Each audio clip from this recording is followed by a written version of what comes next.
আসসালামু আলাইকুম সবাইকে। আমার মনে হয় মাইক ছাড়াও শোনা যাবে। মাইক লাগবে? আমি আমার পরিচয়ের পরে আপনারা যে হাততালি দিলেন, এই পরিচয়টা আসলে আমরা চাই না। আমরা এই পরিচয়টা অন্য কারো আরও হোক, এটাও আমরা চাই না। একজন ভিকটিম পরিবার গুমের, আপনারা দেখেছেন এখানে আমার অন্য বোনরা, অন্য ভাইরা, মায়েরা, যাদের গত এক যুগের বেশি সময় এইভাবেই কাটছে। ওই ভাইদের খবর পাবো কি না জানি না। আসলে আশাটা প্রত্যেকটা পরিবার আমরা আশা এখনও করি। আর রাষ্ট্র কর্তৃক যখন কোনো এত বড় মানবাধিকার লঙ্ঘন হয় রাষ্ট্রের শুধুমাত্র ক্ষমতায় থাকার জন্য, আর যাদেরকে ব্যাপকভাবে এই যে গুম খুনের মধ্যে নেওয়া হয়েছে তারা ছিলেন বেশিরভাগই অপোজিশন পলিটিক্যাল পার্টির অ্যাক্টিভিস্ট। 95% মানুষ। গত 2009 থেকে যদি 24 পর্যন্ত দেখেন, এতগুলা মানুষকে শুধুমাত্র ভিন্ন মত বা ভিন্ন দল করার কারণে তাদেরকে গুম করে রাখা হয়েছে। বাংলাদেশের আইন প্রয়োগকারী সংস্থা, যে বাহিনী আসলে আমাদের ট্যাক্সের টাকায় চলে, সরকারকে ক্ষমতাসীন রাখার জন্য সরকারি মহল দ্বারা এই ইললিগাল কাস্টোডিতে আমাদের ভাইদেরকে নিয়ে যায়। তো আমাদের এই মায়ের ডাক প্ল্যাটফর্মটা সবগুলো ভিকটিম ফ্যামিলি, আমরা যারা এনফোর্স ডিসঅ্যাপিয়ারেন্সের আর এক্সট্রা জুডিশিয়াল কিলিংয়ের, আমরা অনেক দিন একসাথে, এক যুগ, অনেকটা সময়। এবং তৎকালীন সরকার ক্ষমতায় থাকার সময় আর আওয়ামী লীগ যখন ক্ষমতায় ছিল, আপনারা জানেন যে কোনো একটা কথা সরকারের এগেনস্টে বলাটারও অনেকটা কষ্টসাধ্য ছিল। সেখানে রাস্তায় দাঁড়িয়ে বিচার চাওয়াটা, আমার ভাইকে ফেরত চাওয়াটা, আমার মনে হয় যে প্রত্যেকটা পরিবার এখানে যারা ভিকটিম, আমরা মায়ের ডাকের প্ল্যাটফর্মে এবং বাইরেও যারা, তাদেরকে আমি আসলে বলতে চাই যে তাদের অনেক অনেক সাহস, অনেক আশা, যেটা তাদেরকে এই জায়গায় নিয়ে আসছে। আমাদের সাথে অনেক মানুষ প্রথম থেকে ছিলেন, অনেক মানুষ হয়তো কথা বলতেন না ভয়ে, তাদের যদি আবার গুম করে ফেলা হয়। যারা অনেক সাহসী মানুষগুলা ছিলেন প্রথম থেকে মায়ের ডাকের সাথে, তাদেরকে আমি অবশ্যই ধন্যবাদ জানাই। তারা আমাদের জাফরুল্লাহ ভাইয়ের মতো অনেকজন আমাদের মাঝে এখন নাই, তাদেরকে আমি অবশ্যই আমার আন্তরিক ধন্যবাদ জানাই। কারণ মায়ের ডাকের এই 12 বছরের যাত্রাতে তাদের মতো কিছু মানুষ, খুবই খুবই খুবই কম কিছু মানুষ আমাদের সাথে ছিলেন। আমরা সাহস করেছি আমাদের পায়ে দাঁড়ানোর জন্য, আমরা কন্টিনিউয়াসলি ক্যাম্পেইনটা করে যাওয়ার জন্য। আজকের এবং আমাদের পরিবারগুলোর অবস্থা যদি আপনাদেরকে বলি, যে আমরা কিন্তু প্রত্যেকটা পরিবার অবস্থা এবং সিনারিও যেগুলো ফেস করে এসছে, যেই হ্যারাসমেন্টগুলো ফেস করে এসছে খুবই কমন টাইপের। এবং প্রত্যেককে যেমন কারোই কোনো মামলা নেওয়া হয়নি, জিডি নেওয়া হয়নি, ডিফারেন্ট বাহিনী দ্বারা হ্যারাসমেন্ট করা হয়েছে বিভিন্নভাবে। এবং ছেলে যারা ছিলেন পরিবারের, তাদেরকে যেন ধরে নিয়ে যাওয়া হচ্ছে, হুমকি দেওয়া হচ্ছে। এবং সোশ্যালি যারা আওয়ামী লীগ নেতৃত্বাধীন, আপনারা জানেন, ইভেন আমার বাড়িতে যখন ভিকটিম ফ্যামিলিরা থাকতো, আমরা বসতাম একসাথে, কেউ আসলে বাইরে অনেক সিকিউরিটি এজেন্সির মানুষজন ঘেরাও হয়ে যেতেন। অনারেবল ইউএস অ্যাম্বাসেডর এসেছিলেন মায়ের ডাকের কতজন ভিকটিম ফ্যামিলির সাথে কথা বলতে। ইভেন সেই সময় রাস্তা ব্লক করে তাকে ছাড় দেওয়া হয় নাই।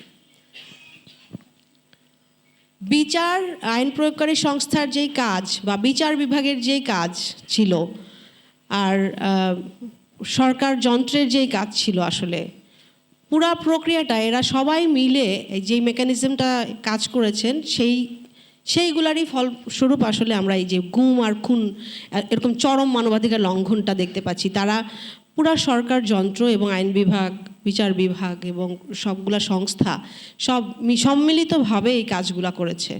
এবং আওয়ামীপন্থী যারা প্রত্যেকটা এলাকাতে, ইভেন প্রত্যেকজন এই পরিবারগুলোকে কন্টিনিউয়াস হ্যারাসমেন্টের মধ্যে রেখেছে, যেন আন্দোলনটা না হতে পারে, যেন কণ্ঠটা বন্ধ করে দেয়া যায়, তাদের আওয়াজটা যেন না যায় দূরে। আর এই পরিস্থিতিতে আমরা তো দেশের মধ্যে কোনো বিচার পাইনি। একটা মানবাধিকার কমিশন ছিল, সেখানে প্রত্যেকটা পরিবার তাদের আবেদন দিলেও ওই কমিশনের কানে যায়নি যে এদেরকে ইনভেস্টিগেশন করতে হবে, বিকজ সরকার যন্ত্র দ্বারা এদেরকে করা হয়েছে। আর যেটাও আমরা বলতে চাই যে সরকারি ইন্টারন্যাশনাল অর্গানাইজেশন যারা UN working group for enforce and involuntary ডিসঅ্যাপিয়ারেন্সেস, human rights watch, amnesty international এবং আরও যারা ইন্টারন্যাশনাল অর্গানাইজেশন এগিয়ে আসলেন, পরবর্তীতে আমাদের কেসগুলো নিয়ে ইনভেস্টিগেশন করলেন, টেস্টিফাই করলেন, তখন কিন্তু সরকারের কাছে তারা জবাব চায়। প্রথমে হিউম্যান রাইটস ওয়াচ 86% একটা লিস্ট দেয়।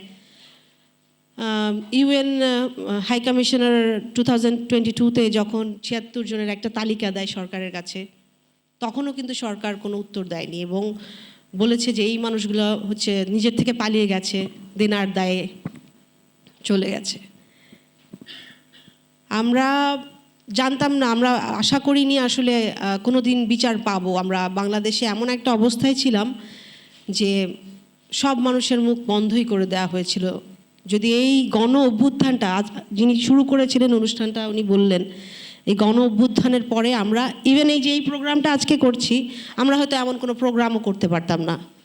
গুম খুন নিয়ে আপনি দাঁড়াবেন, কথা বলবেন এবং একটা জায়গায় এটা নিয়ে আলোচনা করা হবে, এটার কোনো মানে এখতিয়ার কাউকে তখন দেওয়া হতো না, করা হতো না। আমাদেরকে কোনো হল বুকিং দেওয়া হতো না। আমরা যদি রাস্তায় ছবিটা নিয়ে দাঁড়াতাম, আমাদেরকে দাঁড়াতে দেওয়া হতো না। আমি এতজন শহীদ ছাত্র যারা, জনতা যারা, যাদের প্রাণের বিনিময়ে আমরা এই নতুন বাংলাদেশে এসেছি, এই গণ অভ্যুত্থানের ফলে আমি তাদের প্রতি অপরিসীম কৃতজ্ঞতা জানাই এবং আল্লাহর কাছে দোয়া করি তাদেরকে আল্লাহ বেহেশতের সবচেয়ে ভালো জায়গায় রাখুক। আমি চিন্তা করি যদি এরকম মানুষগুলো তখনও থাকতো 2013-তে, তাহলে র্যাব যখন আমার ভাইকে মেটাল রড দিয়ে মেরে ভ্যানে তুলে নিয়ে যায়, কালো মাস্ক পরায়, হয়তো আমার এই ভাইগুলোর সাথে আমি যে রাস্তাটা বন্ধ করে দাঁড়াতে পারতাম।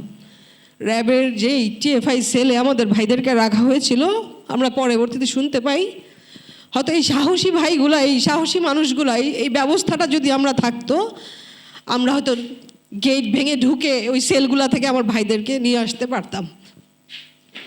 এবং এরা আমাদেরকে এখন সাহস দেয়, বিচার চাওয়ার সাহস দেয়। আপনারা দেখেছেন ইন্টারিম গভর্নমেন্টের সময়ে আমরা কিন্তু খুব কম সময়ের মধ্যে একটা কমিশন পেয়েছি।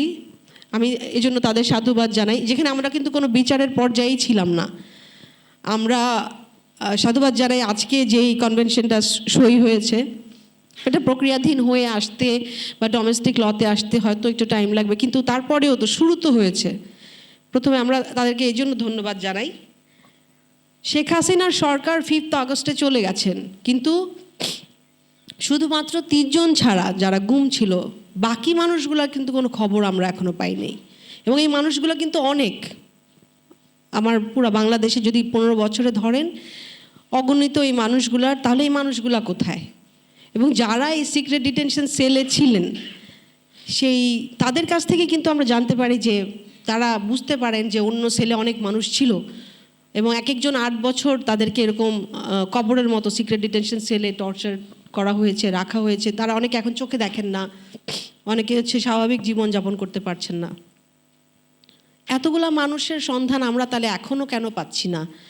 শেখ হাসিনা তো নাই, তাহলে কি কোন ব্যবস্থাটা আছে বা কারা আছে যারা এখনও এই তথ্যগুলো আমাদের কাছ থেকে আসতে দিচ্ছেন না? প্রত্যেকটা পরিবারের তো এতটুকু অধিকার আছে জানার যে তার পরিবারের মানুষের সাথে কি হয়েছে। ফ্যাসিস্ট রেজিম নাই, আমরা বলছি আমরা নতুন বাংলাদেশে আছি, তার মানে এখনও অনেকটা জায়গায় ওই অপশক্তি আছে এখনও, যেটা এখনও বন্ধ করে রাখছে যে ইনভেস্টিগেশনটা হচ্ছে না, আমাদের ভাইরা কোথায় আছে এবং কোনো তথ্য আসছে না। তো সেইখান থেকে আমি বলতে চাই যে প্রত্যেকটা কেসকে আমরা কমিশনের আওতায় আনবো, কমিশনের থ্রুতে চাবো যে বিচারের আওতায় যাক। প্রথমত যেটা প্রথম থেকে আমাদের চাওয়া ছিল, প্রত্যেকটা স্বজনকে যেন তাদের পরিবারের কাছে জীবিত অবস্থায় ফেরত দেওয়া হয় এবং প্রত্যেকটা স্বজনের ব্যাপারে যেন তার পরিবারকে অবহিত করা হয়, তার কি হয়েছে, তার সন্ধানটা যেন দেয়া হয়। এবং যেই সংস্থার যেই কমান্ডিং অফিসার থেকে শুরু করে যারাই এর সাথে জড়িত ছিল, রাষ্ট্রযন্ত্র থেকে শুরু করে শেষ পর্যন্ত যারা এর সাথে যুক্ত ছিল, প্রত্যেকটা ঘটনার ক্ষেত্রে প্রত্যেককে যেন বিচারের আওতায় আনতে পারি আমরা। এবং আমরা সাহস রাখি যে এই অদম্য শক্তি এখন আমাদের দেশে নতুন বাংলাদেশকে আমাদের কাছে এনে দিয়েছে। আমরা সাহস রাখি যে ইনশাল্লাহ যেহেতু শুরুটা করতে পেরেছি, যেহেতু একটু আশা দেখতে পাচ্ছি, শেষ পর্যন্ত আমরা প্রতিটা গুমের ঘটনার, প্রতিটা খুনের ঘটনার যেন বিচারের আওতায় আনতে পারি। আমরা আশা করব হয়তো সেই জায়গায় যেতে পারবো। শুধু মায়ের ডাক না, আমি জানি এখন সারা বাংলাদেশের মানুষই এটা চায় যে প্রত্যেকটা ঘরের যারা মা কাঁদছেন, যেই স্ত্রী ওয়েট করে আছেন, যেই সন্তান এখনও বাবার কোনো স্মৃতি নাই, ওয়েট করে থাকে ছবি নিয়ে যে বাবা ফেরত আসবে, তার যেন একটা সন্ধান পায়, তার সম্পর্কে যেন জানতে পারে তার বাবার কি হয়েছে। আমি যেন জানতে পারি যে আমার ভাইকে এখনও কী অবস্থাতে, কোথায়, কেমনভাবে রাখা হয়েছে। আর বিচারের আওতায় যারা পড়েন তাদের একজনকে যেন ছাড় দেওয়া না হয়। আর একটা ট্রান্সপারেন্ট আর অ্যাকাউন্টেবল একটা বিচার ব্যবস্থা, যে প্রক্রিয়ার মাধ্যমে আমরা যেটা আশা করছি এতদিন যাবৎ এবং বাংলাদেশের মানুষ যেটা আশা করছে, আমরা সেই জিনিসটা তাদের সামনে আনতে পারি।